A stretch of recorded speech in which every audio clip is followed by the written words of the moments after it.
Hello అందరికీ welcome back to our channel Shalini Santosh 24. ఈరోజు blog ఏంటంటే నేను యాక్చువల్గా ఒక షార్ట్ బ్లాగే చేద్దాం అనుకున్నా, కానీ ఇప్పుడు సడన్గా మధ్యలో అయ్యో దీనికి ఫుల్ బ్లాగ్ చేస్తే బెటర్ కదా అని అనిపించింది అనమాట.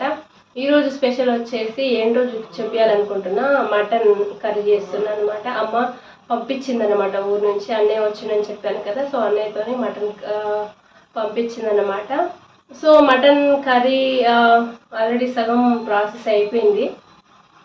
ఏమేమి చేశానో ఇప్పుడు వీడియోలో చెప్పిద్దాం అనుకుంటున్నా, ఎందుకంటే మళ్ళీ రిటర్న్ వెళ్ళి నేను చేయలేను కదా. సో ఫస్ట్ ఆయిల్లో ఇలాచి, దాల్చిన చెక్క, యాలకులు అండ్ బగారా ఆకులు వేసాను అనమాట.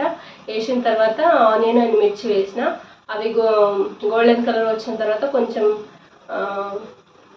అల్లం వెల్లుల్లి పేస్ట్ అండ్ పసుపు వేసి వేంపిన అనమాట. వేంపిన తర్వాత మటన్ వేసేసిన, పసుపు అవన్నీ ఉప్పు కూడా వేసేసిన అనమాట. ఇప్పుడు ఉడుకుతుంది మటన్, ఇంకా కారం అవన్నీ ఏమి వేయలేదు. ఇక దీని తర్వాత కారం వేసినప్పటి నుంచి ఇంక ప్రాసెస్ చూపించాలనుకుంటాను. తర్వాత నెక్స్ట్ బగారా చేద్దాం అనుకుంటాను. మటన్ ఉన్నప్పుడు బగారా చేయాలి కదా, చేస్తేనే బాగుంటుంది కదా.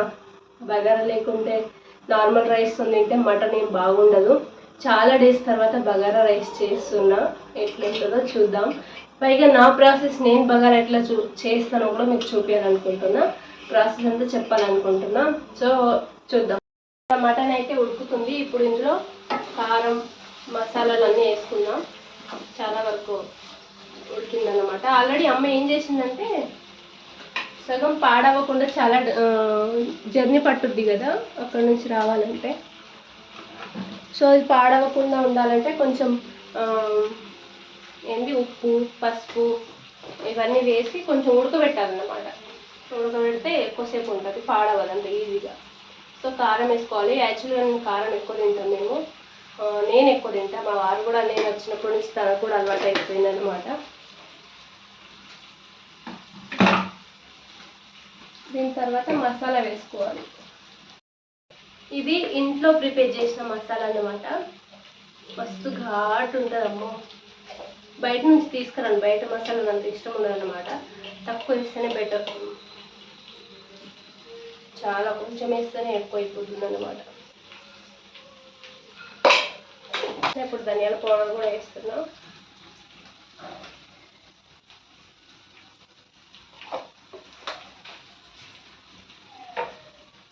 ఇదంతా కలిపేయాలన్నమాట. కలిపిస్తున్నాం. ఒక్కొక్కరు ఒక్కొక్క రకంగా వండుతారు కదా, కానీ చూద్దాం నా కర్రీ ఎట్లా వస్తుంది. చాలా గ్యాప్ వచ్చింది. ఒకసారి మటన్ వండిన 1 year దాటింది అనుకుంటా. 1 year దాటింది. మటన్ వండినప్పుడు బగారు చేసిన. అబ్బా కర్రీ ఎంత బాగా వచ్చిందంటే, మా అన్నయ్య, మా ఆడపడుచు ఇప్పుడు వరకు కలవరిస్తారు. ఎంత మంచిగా వండినా, నువ్వు ఫస్ట్ టైం వండినావు కానీ ఇంత బాగా వస్తుంది, మేము అనుకోలే, భయపడ్డాం ఎట్లా వండుతావు ఏమో అని అనుకున్నాం అని అన్నారు. కానీ చాలా బాగా వచ్చింది. అసలు వేడి వేడి అన్నము, బగారా రైస్ మీద అసలు వేరే లెవెల్ ఉండే కర్రీ. మరి ఇప్పుడు ఎట్లా వస్తుందో తెలియదు. బయట వర్షం పడుతుంది కదా, వర్షం పడినప్పుడు ఇంకా స్పైసీ తినాలి కదా. యాక్చువల్గా నేను అనుకున్నా కదా, రేపు బోటీ తీసుకొద్దాం. వెనస్డే, ఇది ట్యూస్డే కదా. వెనస్డే ఖచ్చితంగా నాన్ వెజ్ ఉంటుంది. వెనస్డే అండ్ సండే బోటీ తీసుకొద్దాం అనుకున్నా. ఆల్రెడీ ఎట్లా అన్నయ్య తీసుకొచ్చింది కదా మటన్, ఇంకా రేపు బోటీని తెచ్చుకుంటాం కాబట్టి రేపు ప్రోగ్రామ్ క్యాన్సిల్ అన్నమాట. నేను ఫ్రై టైప్ ఏం చేయట్లేదు. మటన్ సూప్గా ఉంటేనే బాగుంటుంది. పైగా బగారా కదా, కొంచెం సూప్గా ఉంటేనే. చాలా ఉడకాలి. ఈ మటన్ అంట, ఆ మేక అంట చాలా ఏజ్డ్ అంట. మటన్ ముక్కలు గట్టిగా ఉంటాయి కదా, చికెన్ అయితే 10 నిమిషాలు ఉడికిపోతుంది. కానీ మటన్ అట్లా ఉండదు కదా, చాలా ఉడకాయి అన్నట్టు. పాప కూడా తింటుంది కదా, సో అందుకే. ఏమో ఫ్రై టైప్ ఇష్టం, కర్రీ ఏదైనా. మా వారికి మాత్రం సూప్ ఇష్టం. సూప్ ఎక్కువ తింటాడు అన్నమాట. మా వారు, మా మరిది అందరూ చాలా మోస్ట్లీ సూప్ కర్రీ ఇష్టపడతారు అన్నమాట. పీసెస్ ఎక్కువ తినరు వాళ్ళు. అట్లా ఉంటుంది వాళ్ళతో. బగారా ప్రాసెస్కి వెళ్దాం. ఫస్ట్ రైస్ తీసుకొచ్చి నానబెడదాం అన్నమాట. కొంచెం సేపు నానబెట్టినాకనే వండితే ఇంకా రైస్ మెత్త కొడుకుద్ది కదా. సో కొంచెం సేపు నానబెడదాం రైస్ తీసుకొచ్చి. తీసుకొచ్చిన దీన్ని కడిగేద్దాం, మంచిగా నీట్గా కడిగేసి కొంచెం సేపు నానబెట్టి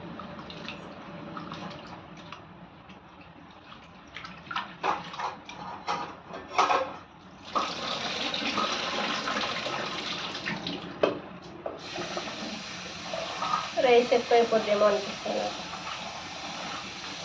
చాలా ఎక్కువ.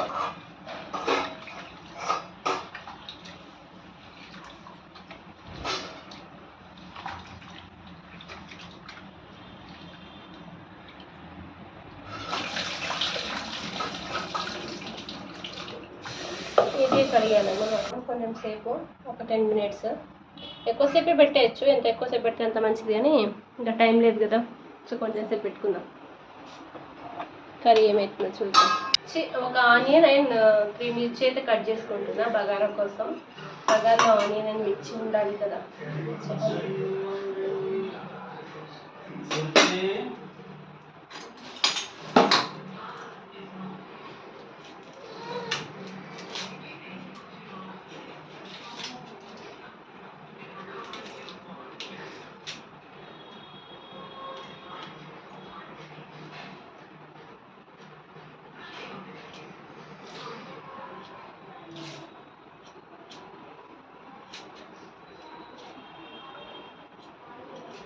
సాత్రాలకి పొడుపు కథలకి, అంటే సాత్రాలు అంటే ఏంటి, పొడుపు కథలు అంటే ఏంటి, నాకు డిఫరెన్సెస్ తెలియదు అన్నమాట. దేన్ని సాత్రం అంటారో దేన్ని పొడుపు కథ అంటారో అని. ఈ ఆనియన్స్ గురించి ఒక కథ చెప్పాలని నాకు అనిపించింది, ఆనియన్స్ కోస్తా అంటే గుర్తొచ్చింది.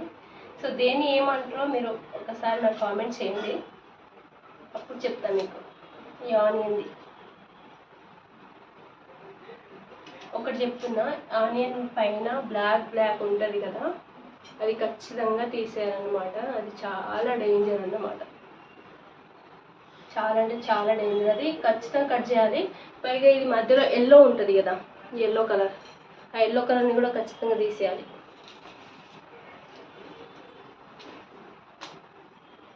అవి చాలా డేంజర్ అన్నమాట, తినకూడదు వాటిని. అసలు యాక్చువల్గా చెప్పాలంటే ఆ బ్లాక్ పైన బ్లాక్ ఆనియన్స్ అయితే కట్ చేసుకున్నాను. ఆనియన్ మిర్చి అండ్ కర్రీ అయితే అవుతుంది. కర్రీ ప్రాసెస్ అది అయితే ఉంటుంది అన్నమాట. ఇప్పుడు రైస్ అయితే పెట్టిద్దాం. మనం బగారా ఎలా చేస్తారో చూపిస్తా, అంటే నా స్టైల్లో.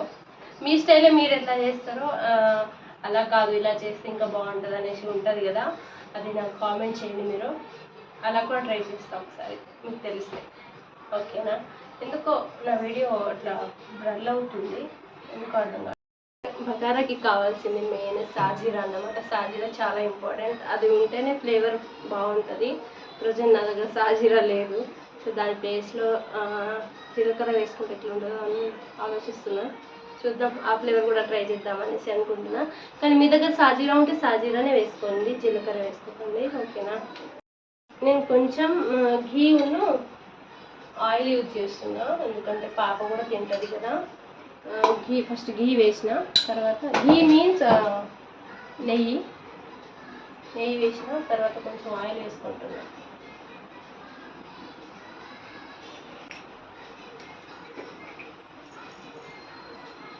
ఒక 4 ఇలాచీలు అండ్ గుండు మిరియాలు,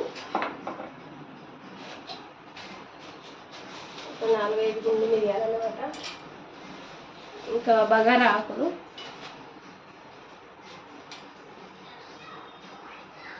బగారా ఆకులు చాలా ఇంపార్టెంట్ అన్నమాట. బగారా ఆకులను సాజీరా, నా దగ్గర ఎట్లా సాజీరా లేనప్పుడు ఏం చేయను, జీలకర్ర వేసుకోవాలి ఇక లేనప్పుడు. చిట్టపట్టలు ఆడుతుంది. కొంచెం జీలకర్ర వేసుకున్నాం ఫ్లేవర్ కోసం.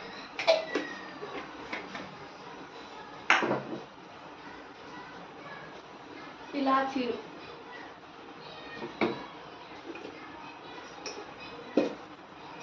ఒకటి వేసుకుందాం. ఫ్లేవర్ ఏదైనా ఫ్లేవరే కదా, ఫ్లేవర్ కోసమే కదా మనం చేసేది. దాల్చిన చెక్కలు, తర్వాత ఆనియన్స్, మిర్చి అవన్నీ వేసుకోవాలన్నమాట.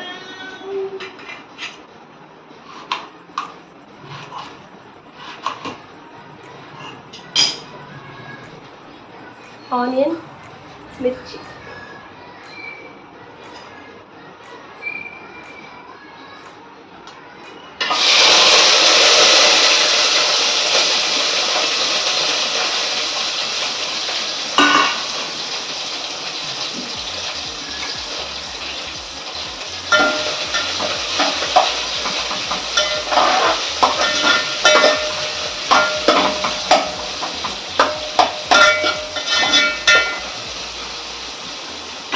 గోల్డెన్ కలర్ వచ్చే వరకు వేంపాలన్నమాట. తర్వాత గోల్డెన్ కలర్ వచ్చిన తర్వాత అల్లం వెల్లుల్లి పేస్ట్ వేయాలి. మస్తు ఘాటు. గోల్డెన్ కలర్ వచ్చింది, అల్లం వెల్లుల్లి పేస్ట్ వేసుకుందాం కదా.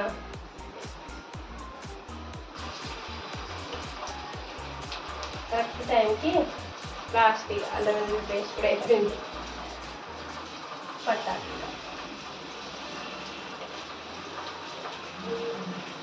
ఇలాంటి ఊడ్చేసి ఉప్పు వేసుకుంటున్నాం.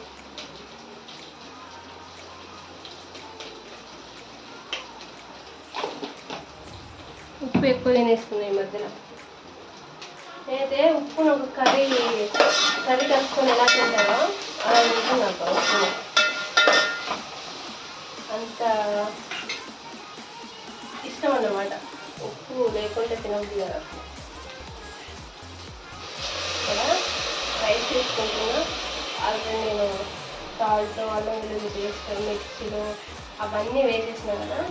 నెక్స్ట్ ఇది కొందరు ఏం చేస్తారంటే రైస్ ఉడికినాక వేస్తారు. నేను ఏం చేస్తానంటే ముందే వేసేసి తర్వాత వాటర్ పోస్తాను.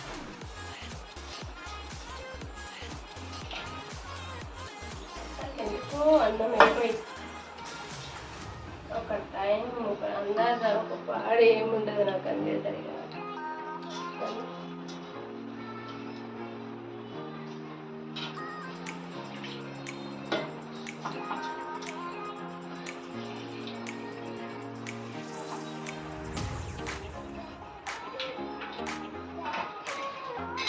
కలుపుకోవాలి మంచిగా. కలుపుకున్న ఆయిల్లో మంచిగా కలుపుకున్నాక తర్వాత వాడుకుంటాం.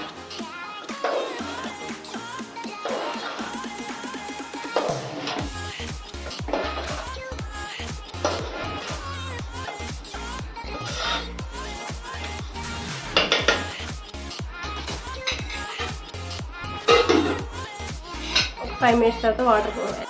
లాస్ట్లో కర్రీలో కొత్తిమీర వేస్తేనే ఆ కర్రీకి ఒక రుచి ఏర్పడుతుంది అన్నమాట